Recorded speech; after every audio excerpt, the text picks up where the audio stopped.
It's the final group chat of the week. Welcome, everybody. This is our daily show as we try and guide you through, navigate you through the lockdown, the end of our first week of programs. Hope you've enjoyed them. We're going to try and go out with a bang here. The panel as ever, we've got David May, we've got Wes Brown, we've got Danny Webber, and we've got Ben Thornley as well. Guys, everyone okay?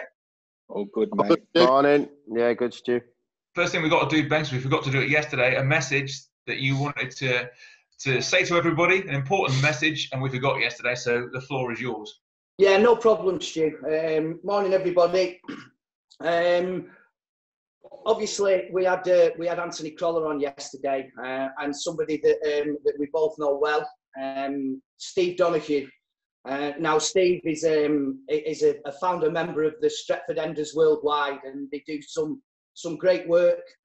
They hold reunions, some of which me and Anthony have been to in the past, and some of our other former players, Alex Stepney, Stuart Pearson, our very own Paddy Crerand, they know these guys really, really well. And unfortunately, Steve, who is an integral member, an integral part of what goes on with these guys, has contracted the virus and he's fighting for his life. So, at a time when the NHS are under, a particularly difficult strain and doing an incredible job, Steve is currently in Crumpsall Hospital. And as a collective, I just want to say from Manchester United, Steve, and to his wife Elaine and all his family, and indeed everybody else out there that is struggling to come to terms with this terrible pandemic, that we hope him and everybody else makes a full and speedy recovery, and we can see the back of this virus once and for all.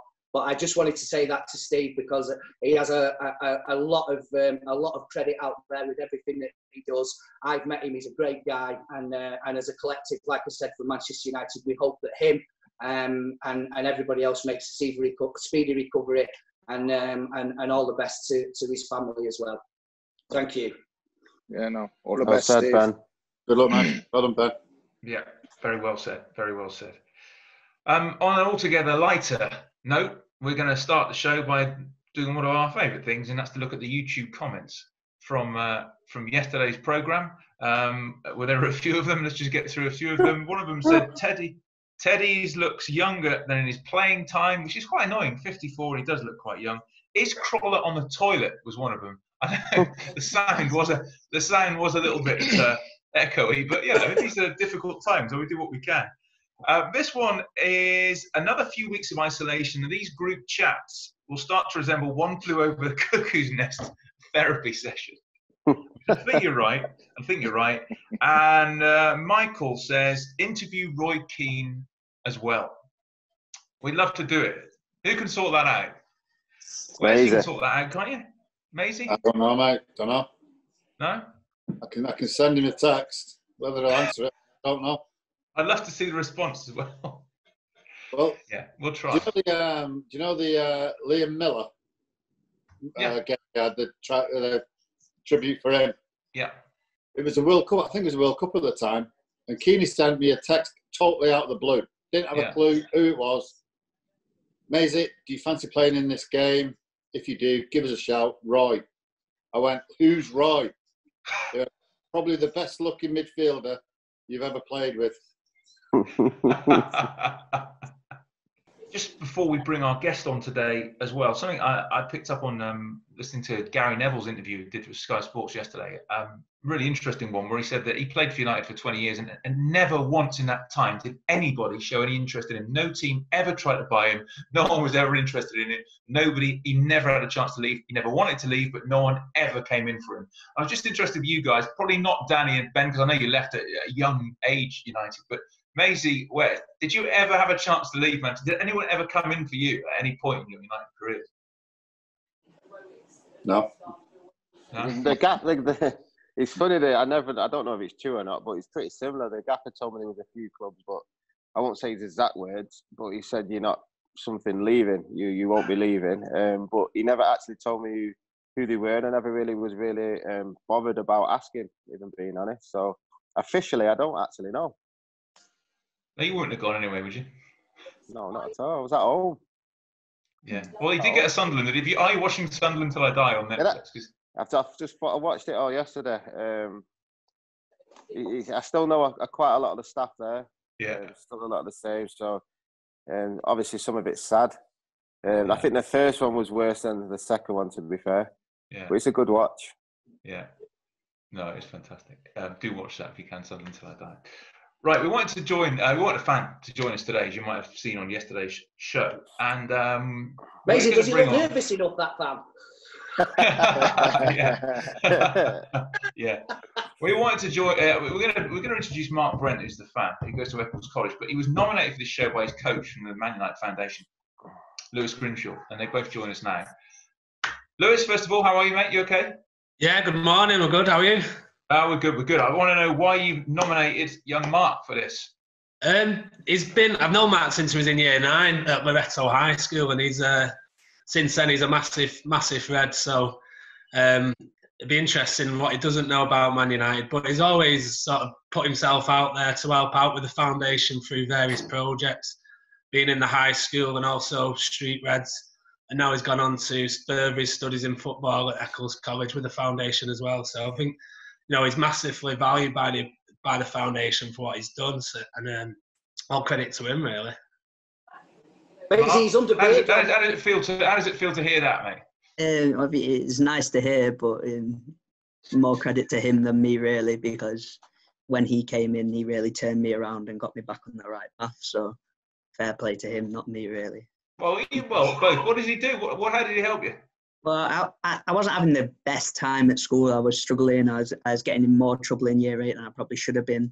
And the school were great, but I feel like if I hadn't had, the school were they're doing the best to keep me there. But I feel like if he hadn't come in year 9, when he came in, I was given more of a purpose, like a reason to be there, a reason to want to be there, and stop messing around and stop doing really stupid stuff that I was doing that was getting me in a lot of trouble, because obviously I was going to get out. And realistically, lots of people, don't know that because the school dealt with it so well and just pushed it away and kept me protected from it. And even the people that I had done stupid things and hurt them in various ways, they wanted me to get the help because they knew I was a good kid. And Lewis came in, and to be quite honest, he proved that by giving me the opportunities that other people probably wouldn't have given me at the time. Whether that just be going out for the first year 9, when he got there, he was just, come and do this with me, come and work on this sport, come and do after school things with me, and make sure you're keeping concentrated on what you want. And then year 10, you've turned yourself around completely, and you're getting offered opportunities from everyone, especially PE wanted me to do loads of stuff for them then. And from there on in, it's just keep on that straight path and just keep going. Well done, mate. Yeah. Well done, pal. Thank you. So more credit to him, not me. Like I was saying, he doesn't really take enough credit for what he does. Well done, Lou. Cheers. Yeah, nice to hear. Lewis does say that you know more about the United players often than they know about themselves. So we're going to put that to the test now, mate. This is a good question for you. I'm confident when I'm not put on the spot like this, and you see, now I'm being put on the spot. I'm going to have to close your eyes and answer it, pal. It's fine. Right, well, these are the questions. And bear in mind who we've got on the panel here today. So, question 1: which former player, United player, obviously, got sent off before it even come onto the pitch? Ben. Oof. Rapid. Bloody hell. Wait a minute, this is worrying. that was our obviously, that one's a bit. Not many players get sent off before they come on. You read his book? Must be it. No, well, Ben, let's just hear this story before we ask the next question. You got sent off before you came on? Yeah, I was on the bench. I'd just come back from injury, and we were playing Rangers. And obviously, so you were playing for Aberdeen? Aberdeen, yeah. And it was difficult enough when you were with the team that both Rangers and Celtic had back then. And there were some absolutely appalling decisions that the referee was giving, and I made the linesman more than aware of it. And obviously the choice language that I used. And he waved the referee over, and he came off, and that was it. That showed me the red card for foul and abusive language, and I could stop my warm-up. All right, question two. That just doesn't surprise any No, of it doesn't. I mean, is anybody shocked by that? Not at all. He is angry. All right, next one is which former player has played in all 4 professional leagues apart from League One? Oh, Do. right, so Under pressure. David stayed pretty high. Wes was like Premier League his whole career. No, sure, India. Sure, you class that. Yeah. I'm joking. All right, my Make up butter. I'd go Danny. Good answer. Good answer. Well done. Well done, mate. I knew that one. I was just playing. All right. Which former player's middle name is Lindsay? What? Hell not. Lindsay. He even looks like one. Ben again. Say again, mate. Ben. You think Ben looks like a Lindsay? Well, yeah. That is funny, but how do you spell it, Ben? You spell it the same? As what? Lindsay, as in a girl's name. There's loads of different ways to spell it in Lindsay. Right, okay. Have you always welcomed that as your middle name, Ben? Have you? Not really. No, it was my dad's because he's got family on his Scottish side, and I inherited it. It's obviously too much for him to think of 2 names rather than 1 when I was born. Looking at the size of you needed it. Yeah. Which former player made his United debut against QPR? David May. Yeah. Which former United player used to play basketball at school? I'm going to say Wes because I've seen clips of him playing basketball and doing stuff for the foundation with basketball, so I'd say Wes. Well done, pal. He's got good form on the shot, so I'd say. Well done. Sure about that. Which former player always used to put his left shin pad sock on before his right? I know this because I saw him get rinsed about it in a YouTube video for the foundation. He did it with Rooney. It was or it might have been the United's channel, but it was the something celebration for a certain amount of subscribers. So it was Wes. He got rinsed for it. Well done, mate. Mate. Fair enough. Not many people know that, but I remember doing it for that programme. Oh, God. Right, we can't get past it. All right, which former United player wears size 8 football boots? What? Can you just put your feet up for the camera? Because I'm a size 8, so...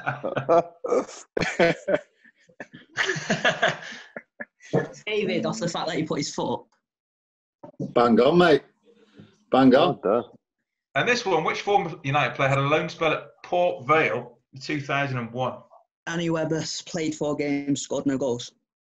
I was awful as well. The fact I played 4 games was a bonus.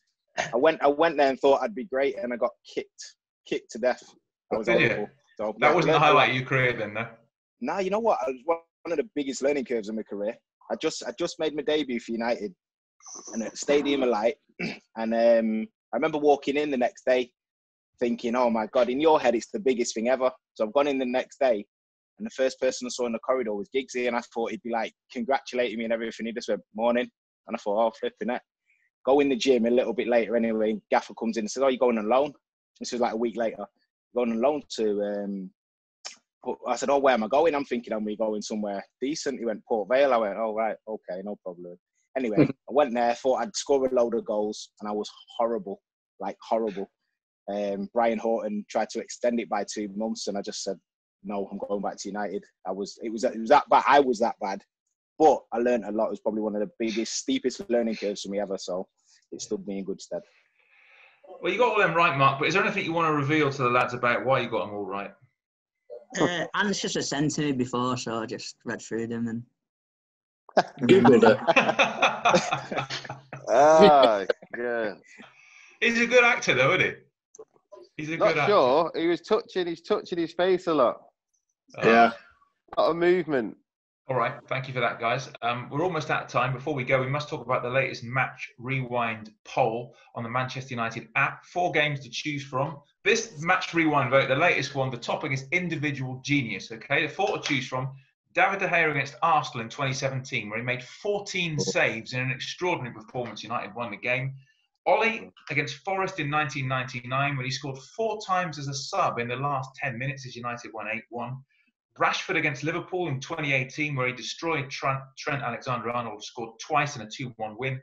Kiko Makeda against Villa 2009, on his debut, last minute, brilliant goal, and that was a dramatic game in the title race.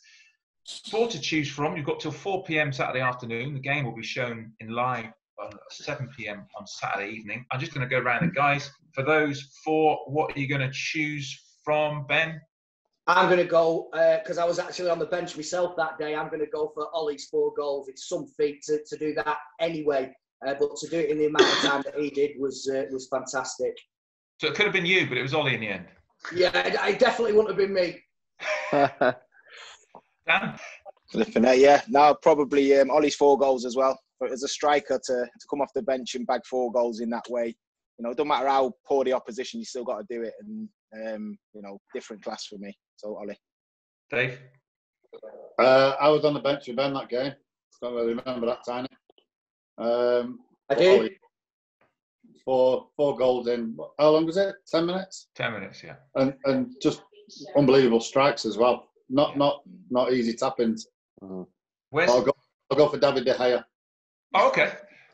Yeah, well, I probably would have went for Ollie as well, but I'm going to go with Makeda because I remember how buzzing he was after that game and what he meant to him. So, you know, to get that goal and win us the game, so I'm going to go with that one.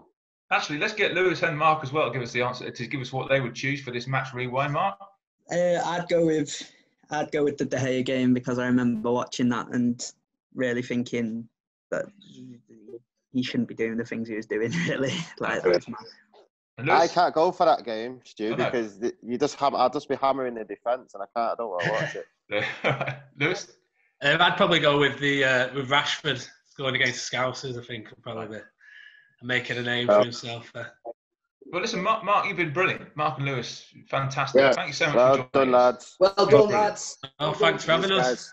And what we're going to do every Friday is get a fan of the week. And so if you want to get involved, want to join us on a Friday, do email us, mutv@manunited.co.uk, mutv@manunited.co.uk. Guys, enjoy your weekend if you can. Who are you backing in the national? The virtual national tomorrow. Right, okay. Any tips? Creosote, number 22. Right, okay. Brilliant over fences. Very good, that, Maisie. That's very good. Or dusty carpets, never been